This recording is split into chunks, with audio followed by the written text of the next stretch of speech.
Hey everyone, Switch Double here. First of all, I would like to say thank you for all the support from my viewers and my fans has been given to me to help me to being able to reach 8,800 subscribers.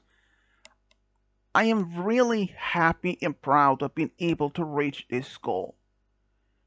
And I know for a fact it took me a while be able to reach this level of subscribers. And I cannot be more happier for all the support I have been given throughout the years. I am really deeply proud and happy for everyone, each one of you. So, and as you a while back, I did make a video where people could ask me any questions they wanted, and as many as they wanted. So now I have this result of the video of the questions. There was only 2 people that asked me questions this time. But I did have about 23 questions from those 2 people. Even though there were only 2 people, I'm still happy to be able to answer those people's questions. So, first of all, once again, thank you for all the support that I have been given from all of you. I cannot have been happier to have been able to reach this level of subscribers at this moment. Before I start to answer the questions, my next goal to reach people to do is to reach 9,000 subscribers. And I'm really hoping that I'll be able to reach that anytime soon. But anyways, now let's start with the questions. And the first were from Robert Freeman, who asked me 6 questions. Let's begin with his ones. His first question is, do you think Cozy Glow was evil because her parents mistreated her, like abused her? Well, Robert, first, the answer might be a little bit surprising, but first to mention, we really don't know anything about Cozy Glow's family background. Like, we had never even seen her family or even heard about them. They never been mentioned or never been seen. And as Cozy herself mentioned once, is that she had moved to Ponyville.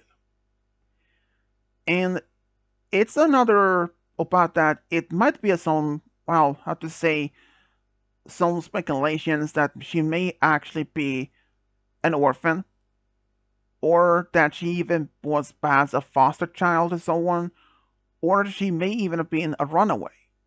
But since we really don't know anything about her family's background, so it's only speculations.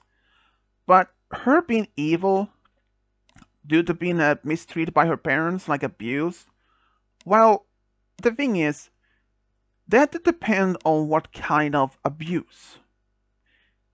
For there is one reason, because if this is like physical abuse, there would have been marks on her body like bruises, a black eye, or anything like that, which was not evil at all.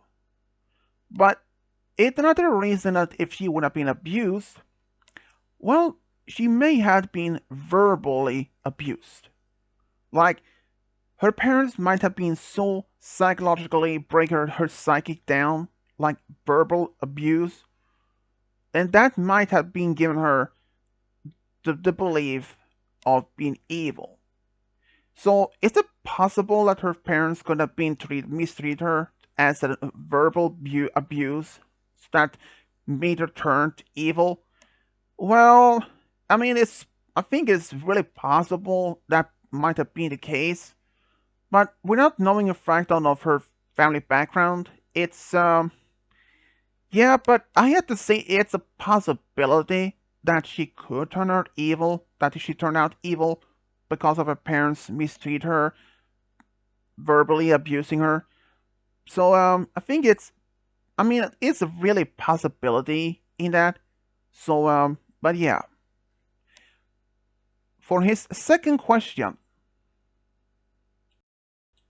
is, in the Quester Girls universe, are the holidays called Nightmare Night or Halloween, Heartwarming, or Christmas?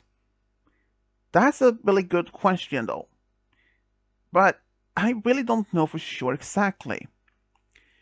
even though that the universe where the humans live are which are said to be like our world. But it's not necessarily saying that those holidays is also called Halloween and Christmas. Even though there is this one episode from the Equestria Girls YouTube series where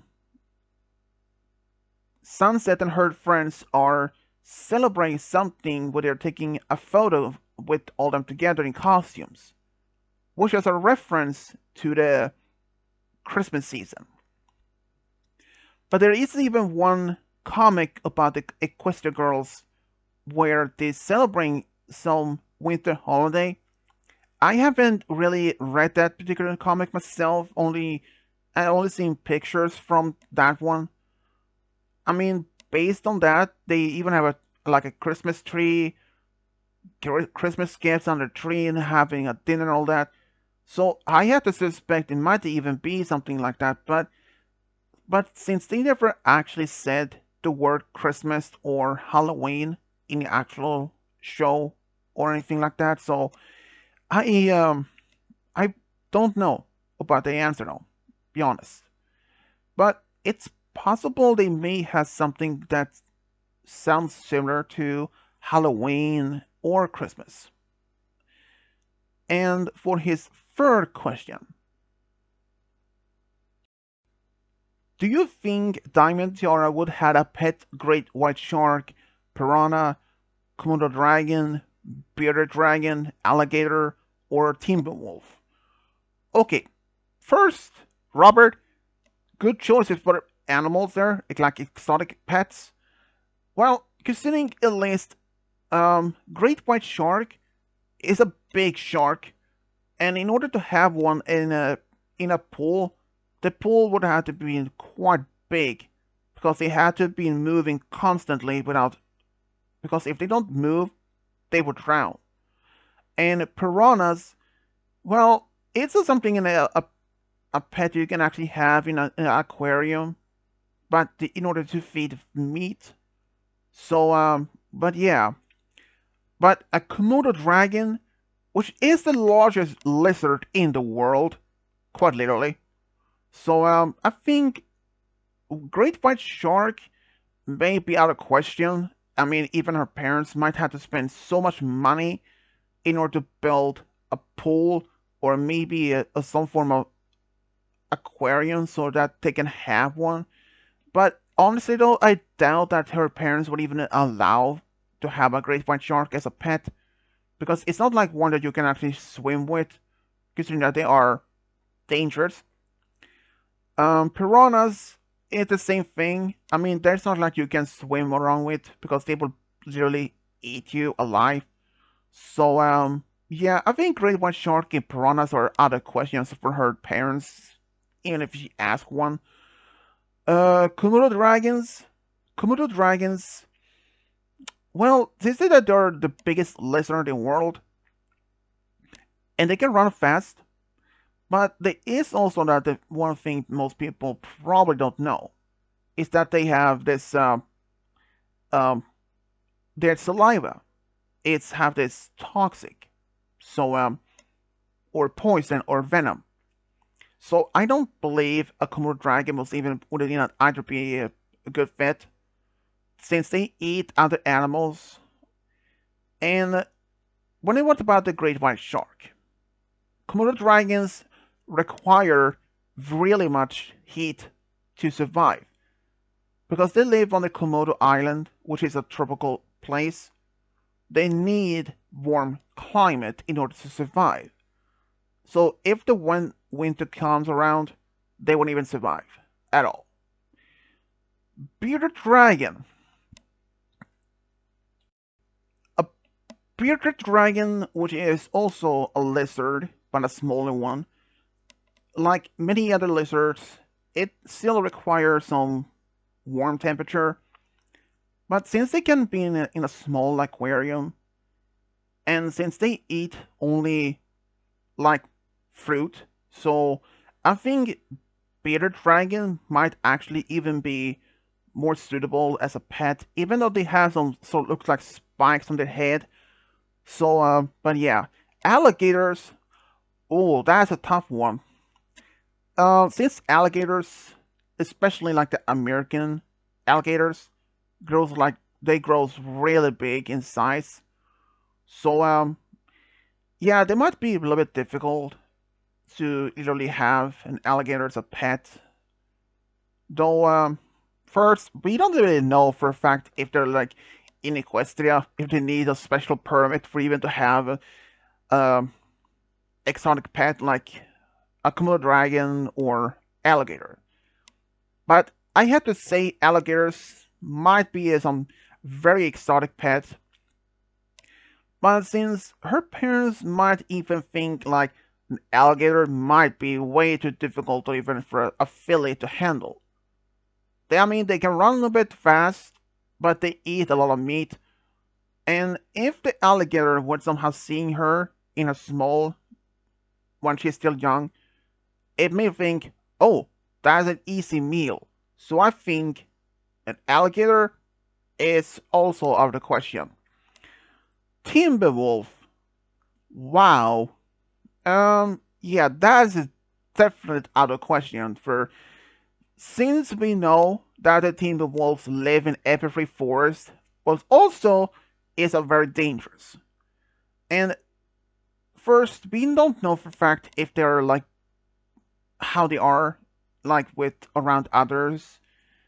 I mean, if they were even be around ponies, but let's say from this, they can be big. So if like a big if Diamondora would have a timber wolf as a pet, it wouldn't be able to be inside. I mean, let's assume they grow like a normal animal, even though this one is made of sticks and vines like that. So if they grow like normal animals do, it would only be able to stay in the indoors for a while. But when it grows big, I mean, it grows really big. So, and as a full-grown timber wolf, might be very hard for even Diamond Dora to control. So I had to say, Diamond Wolf, Diamond Dora's having a timber wolf as a pet. Yeah, it's out of question. It would not even be accepted by your parents. So, great white shark, piranha, Komodo dragon, alligator, and timber wolf. It's definitely that's something that her parents would not even allow her to have. But a bearded dragon, now that's a pet that she definitely could have. It's a small lizard. It even require much meat at all. Only that it requires is some warm climate, fruit. But yeah, even except that he had those small spikes on his head and all that. But I think a bearded dragon would more suit better as a pet for Diamond at least for that. And for his fourth question, do you think Starlight, Kusugo, and Furryheart would have a girls' night out, and what would they do? Well, here's one thing. Uh, if you like go back to season 8, Kusugo is around the same age as the CMC, Flurry Heart is still much as a toddler, and Starlight is around the same age as the main 6. But if Kusugo and Flurry Heart would have been older, around their, let's say, in their early to mid 20s, and Starlight would be like in her maybe much older. But yeah, I think they might have if Kusugo had reformed and accepted friendship. But yeah, so I think they could gonna have a girls' night out. And what will they do? Well, hmm.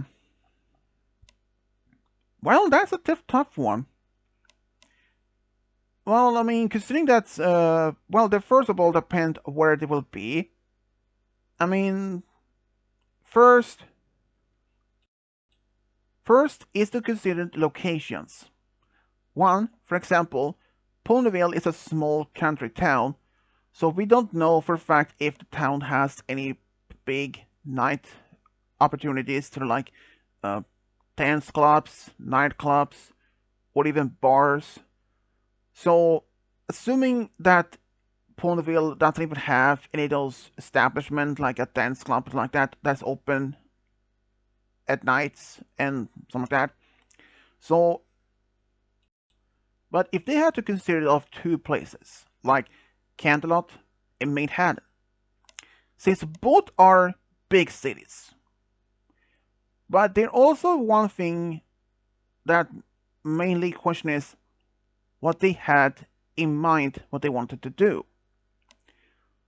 Well, there is one thing I think they might be able to do is that they want to go out to dance, like a nightclub, which I have to say, Manhattan is the is probably the best um, option.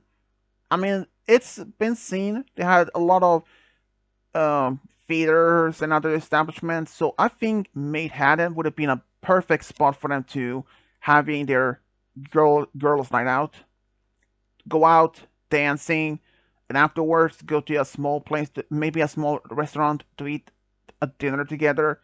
I think I think they probably would go out dancing and even go somewhere afterwards to eat as their girls' night out. So yeah, I think that is most likely the place that they would go. And for his fifth question, do you think Lauren Fowles based the Cure Crusaders on the Powerpuff Girls? I may have to say it's actually a good chance that they could have been. I mean, since the Powerpuff Girls are free girls and the CMC are also free girls, and since they all stand for loyalty, friendship, and all that, and for justice, so I really may have to say it's a possibility that Lauren Faust actually based the Cure Crusaders for the Powerpuff Girls. I mean, even though the Powerpuff Girls have their own special abilities like powers, but I have to say it's a possibility on that. And for his sixth and final question, what would be Pip's favorite horror movie? Oh boy, Robert, that's a tough cookie to even answer. Well, considering at least one thing, we really don't know if Pip really are into the horror movie genre at all. And they aren't actually mentioned of any horror movies or any other types in the G5.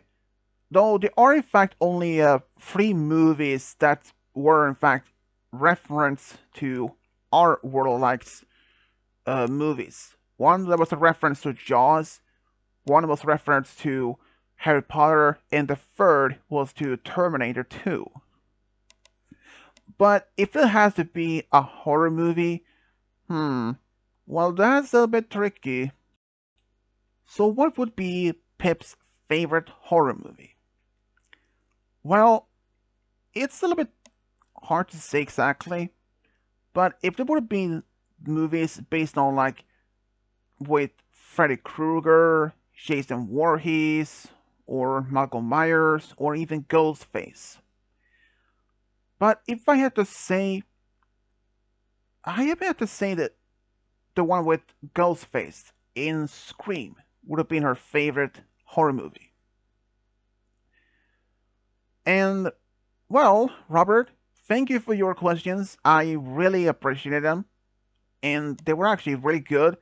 So, but I hope you like the answers. My friend Cody Lane had asked me 17 questions. Yeah, you heard me right. 17 questions. And he really came up with some good ones. His first question is, why does most MLP fans and creators still doesn't seem to care about Spike like I do? Um, well, I mean, considering one thing, Cody, like how that he was in the show from the very start to the end, how many characters like the main six were, well, abused him, something like that. But even though they started treating him a lot better later on the seasons, but some fans think he is more like the punching bag for the show, and that might be the reason why that fans and creators doesn't like him. I mean, considering at least one thing, Spike from the previous generations weren't unlike that. He wasn't really much like in as the G4. I can say that much.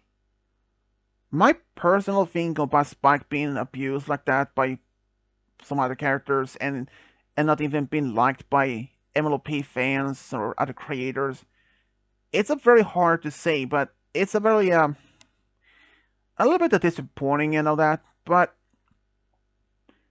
there are in fact fans that really don't care about Spike since they might consider him as more like a background character since he wasn't even a part of the main cast. But I do care about Spike myself. I do. And for the second question, when I make my very own MLP fan YouTube movie, would you react to it? My answer is yes, I would very much for sure react to that one. While Spike is Rarity's admirer, who do you think is Spike's secret admirer? Well, since it is clear that he is the admirer to Rarity, but there is only two individuals that I could consider as Spike's secret admirer. One, Smolder. After all, she is a dragon, even she is a slight older than himself. And the second one would be Sweetie Belle. I mean, since Sweetie Belle and Spike have interacted so much, and they pretty much know about each other so much well enough, so I have to say the secret admirer for Spike might either be Smolder or Sweetie Belle. I know there might be some doubts, but do you think there could be signs that Twilight and the Five might be alive in G5? Well, Cody, it's a good question, but I can give you some example.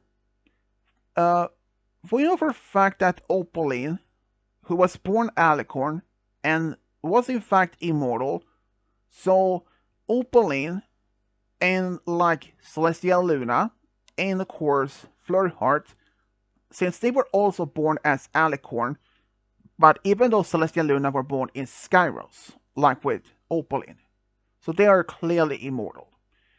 So I think it's really difficult to say exactly, but since Cadance and Twilight was turned into Alicorns, so we really don't know for a fact if they are turned also immortal. But I have to say, it's possible that Twilight can be immortal, and that she even still alive in G5. But her friends, I'm afraid I have to say that it's not possible. I know you're afraid you might be heartbroken about that, but it's true though. Knowing that between the G5 and G4, it had been at least a few centuries. And since the rest of the main six were already in their early to mid 50s, maybe 60s, so I don't think that Twilight's friends are even alive in G5.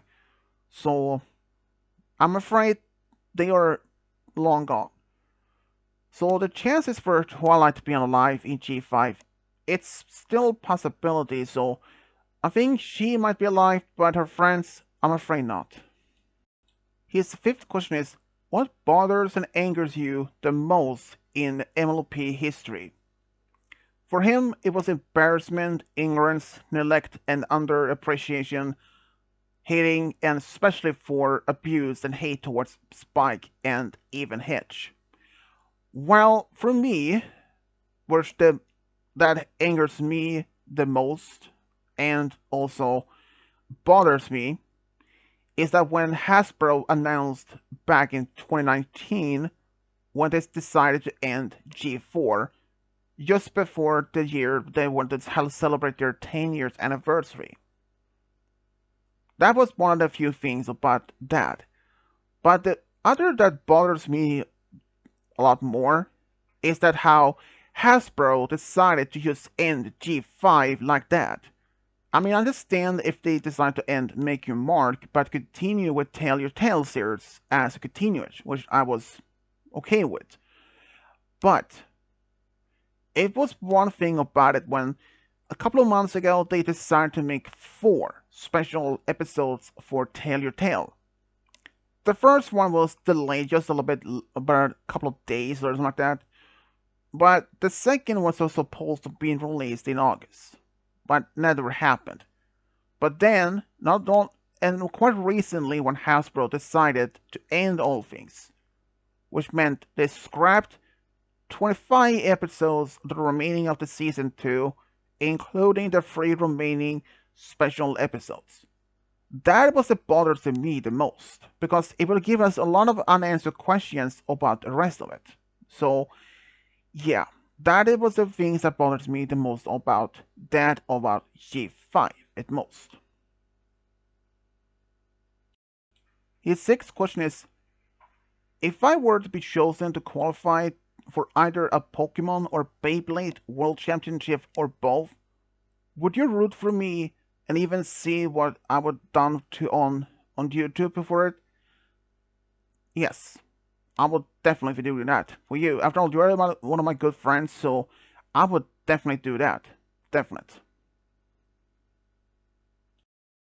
His seventh question is, shouldn't there be actually a season 10 of My Little Pony Friendship is Magic for on television so that things of some of us wanted to ever happen, such as Spike to finally be a couple with Rarity? Cody, I totally agree with you on that one. Because when that season 9 was announced around 2019, it's gonna be released, I thought, okay, now we have that, and expecting 2019, 2020, we'll have the 10 years anniversary season. But I was surprised and shocked when Hasbro announced 2019 season 9 was the final season of the whole franchise of that one. I was quite shocked though. But I really wish that they could at least given season 10 or perhaps at least a few more seasons. So at least at making Spike to be finally to be with Rarity and perhaps in the other main 6 could have also found their special someone. So I agree with you on that. They should have made season 10 as an actual season for TV. I agree on you with that one. His eighth question is, do you prefer Pokemon over Digimon? Well, that's quite easy to answer. I have to say yes. Since I literally grew up with Pokemon back in late 90s, so I have to say I prefer Pokemon over Digimon. His ninth question is, what if there is a new way or a version of Equestria Girls in G5? Well, Cody, there were at least one leaked picture of Pip Petals as an Equestria Girls version of a toy line, so I'm not sure if that was like an official or not, but I mean, it would have been something if they could have made Equestria Girls version of G5, so I had to think that would have been interesting though. His 10th question is, what do you hate most in your entire life? For him, it is death itself. Well, the most things I hate the most in my entire life is conflicts. I really can't stand conflicts. Really. I mean, I can't stand to seeing or hearing about battles, wars have been happening or had happened. I mean, like the Ukraine war between Ukraine and Russia, and the conflict that's been going on in Israel recently. It's just one of the things I really can't stand. I mean, I'm not the only one on this one, though. Knowing how many people around the world are fighting for world peace. But as it's looking right now, it's very unlikely that will even happen in our lifetime. At all. But yeah, the thing I hate most in my entire life is conflicts. Even though I really prefer to be a neutral. If I was tried or if I was put in a battle to fight against an enemy, I wouldn't do that. I'd rather be neutral. His 11th question is, do you prefer light or darkness or both? I'm going to say light. I prefer light over darkness.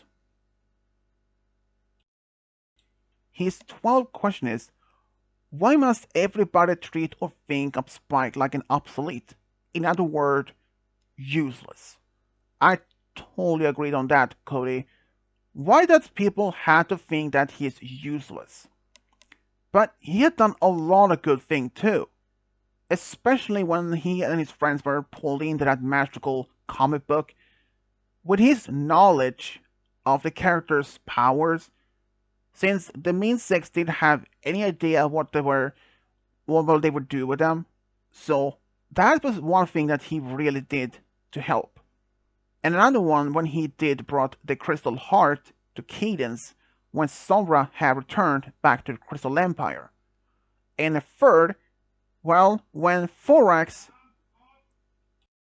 when he was revealed to be a changeling, and how Spike stood up to defending him, in that he was a good changeling, considering how many of the others being taught that the changelings were bad. But he really stood up for that. And that was one of the good things about Spike. So people shouldn't call him a useless character. There are many things that he had done to make it good. His 13th question is, could Zip and Pip's father ever appear in the future? Well, the thing is, we had never actually seen him or even heard about him. So there's a good question about that, Cody. But I have to say it's a possibility, though, that even if he had passed away or if Haven and their father had been divorced. So but I mean, it would have been a good chance that he could appear in the future, for sure of that. His 14th question is, when I ever finally make movies and TV shows, would you watch them from where you live? Yes, I would for sure watch them from where I live. His 15th question is, if everyone thinks Rarity isn't for Spike, then who else should it be for him? Personally, there's only two options, Smolder or Sweetie Belle. Because two reasons. They're more closer to his age. Even though Smolder is slightly older than Spike.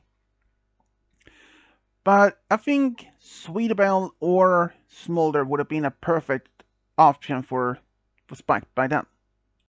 His 16th question is, does everyone really treat Spike like he's jealous of the main six for having more props than him and being in the shadows? I think that they think that he's jealous, but honestly though, I don't really think that Spike is jealous against his friends because he in their shadow. Because he even had some times where even he shined, even where his friends was in need. Like when he helped Twilight to get the Crystal Heart to Cadance, when he stood up for Thorax against everyone else. And who could forget when Capper used Spike as a flamethrower against the Storm King's minions. And he actually was willing to do so, to be like a flamethrower in order to get to the castle. So I think people shouldn't think that Spike is jealous against his own friends. because jealousy doesn't really lead you well enough anywhere. So I think that is not the case. His 17 and final question. What are your honest opinions about Spike? I mean, Spike is hardworking, fun character, and I mean, he's adorable. He is one of my favorite characters that is within the MLP franchise. Spike really stands up there, and seeing how he's dedicated not only to helping Twilight with her research and other things, and another thing how much also he is dedicated to helping Rarity at her boutique and other things. And especially even on how he was willing to help his friends to look after their pets. I mean, even though some episodes that he doesn't look well enough, but he is a very much of one of my favorite characters. And especially when he were having that game night with Macintosh and Discord. Again, I mean, I can't even say much about that because Spike is absolutely one of my favorite characters. I really adore him. He is a really much amazing character. And even when he was in G5, which shocked me most, I was really happy to see that he's a full-grown dragon now. I mean, he is one of the absolute best characters that is within the franchise of MLP G4. And of course, for only a brief time in G5. So yeah, Spike will always be my absolute favorite character, and I love his character, and he's just adorable. And there you have it, the answers to my questions for this current Q&A video. I would like to say thanks to both Cody Lane and Robert Freeman who had asked me their questions. I appreciate both of them on that. And I have to say those questions were really, really interesting to be answered to. They really came up with some good questions. So once again, thanks to both Robert and Cody for their questions. I really appreciate that. So until next Q&A video, might even be when I reached 9,000 subscribers. And that might take a while though. I mean, I already at 8,800. So it's about less than 200 more to go. And that might take a while though. But until when I reach 9,000 subscribers, I will be prepared to make a video so people could ask me their questions as well. So once again, thank you all for to help me to reach 8,800 subscribers. Yay! Finally, I reached this goal. Next is 9,000 subscribers. So yeah, once again, everyone, thank you all for all this help. And I hope that everyone, especially my friends who have been asking the questions, that they enjoy them as well. And as always, this is Switch Diablo, over and out.